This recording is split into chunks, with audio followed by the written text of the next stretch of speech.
मोती और चंपू भागते भागते जंगल के गहरे हिस्से में पहुंच गए। हवा में एक अजीब सी खामोशी छाई थी, जैसे कुछ खतरनाक उनका पीछा कर रहा हो।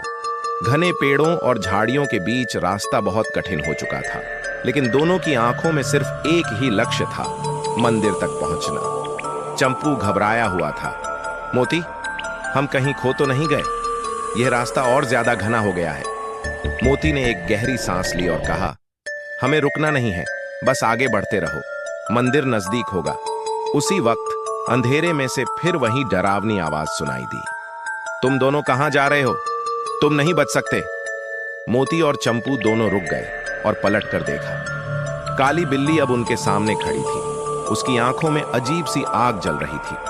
उसकी पिघली हुई त्वचा और डरावने पंजे उसे और भी भयंकर बना रहे थे।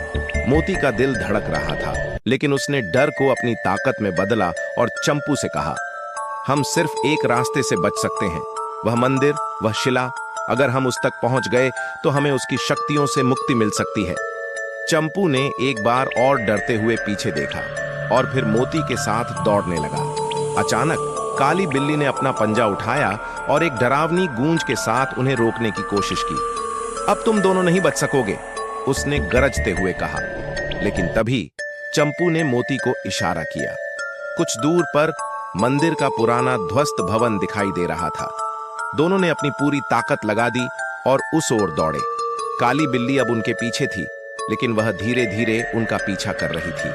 आखिरकार दोनों मंदिर तक पहुंच गए। मंदिर की पुरानी दीवारों पर एक काले रंग की शिला रखी थी, जो रहस्यमय ढंग से चमक रही थी। मोती ने बिना देर किए चंपू से कहा, हमें यह शिला छूनी होगी। चंपू ने डरते हुए शिला को हाथ लगाया और तभी जैसे सब कुछ बदल गया। शिला से निकलने वाली एक शक्तिशाली लहर ने काली बिल्ली को अपने कब्जे में ले लिया। वह चीखते हुए हवा में उड़ने लगी और अंततः गायब हो गई। मोती और चंपू थक कर गिर पड़े, लेकिन अब उन्हें डर का एहसास नहीं हो रहा था। काली बिल्ली की शक्तियां खत्म हो चुकी थीं। वे बच गए थे और इस बार जंगल में शांति लौट आई थी।